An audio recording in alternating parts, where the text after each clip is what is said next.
La coalition citoyenne pour les Congo C3 s'est dite préoccupée par la tournure prise par les conflits opposant les communautés Téké et Yaka à Kwamouth. Et là, par l'entremise de son président national, Richilon Tulungu, lançait un appel au calme et à la retenue à toutes ces deux communautés. Nous sommes unis dans la diversité, nous sommes même un peuple et il est important que nous puissions cohabiter ensemble sans qu'il y ait de problèmes entre nous.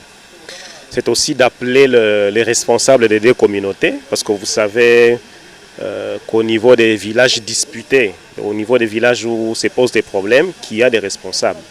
C'est d'appeler aussi les responsables des différentes communautés à la retenue et au calme, mais à privilégier le dialogue évidemment.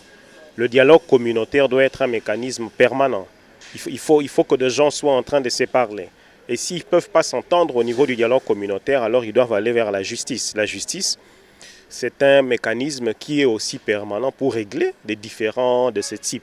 Mais les gens ne doivent pas faire un règlement de compte d'une communauté contre une autre communauté ou vice-versa, ce qui ne fait qu'ajouter du mal sur toutes les souffrances que le peuple congolais connaît déjà. Richilon Tulungu a aussi renseigné que la C3 veut déployer et former sur terrain les médiateurs de paix dans cette partie de la République démocratique du Congo en vue de gérer en permanence les éventuels conflits qui peuvent surgir. Nous ne voulons pas seulement régler la situation aujourd'hui, mais nous voulons nous assurer que nous avons attaqué le mal au niveau de la racine et que nous avons des gens qui sont là en permanence pour régler ce genre de situation.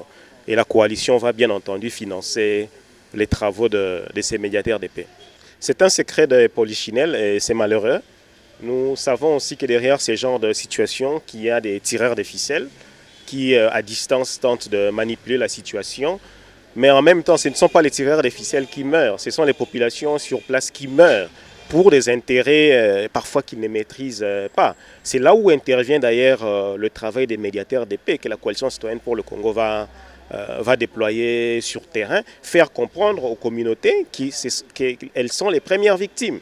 Et que si jamais il y a des tireurs de ficelles, ce ne sont pas ces tireurs de ficelles qui sont sacrifiés, mais pourtant ce sont des membres de la communauté.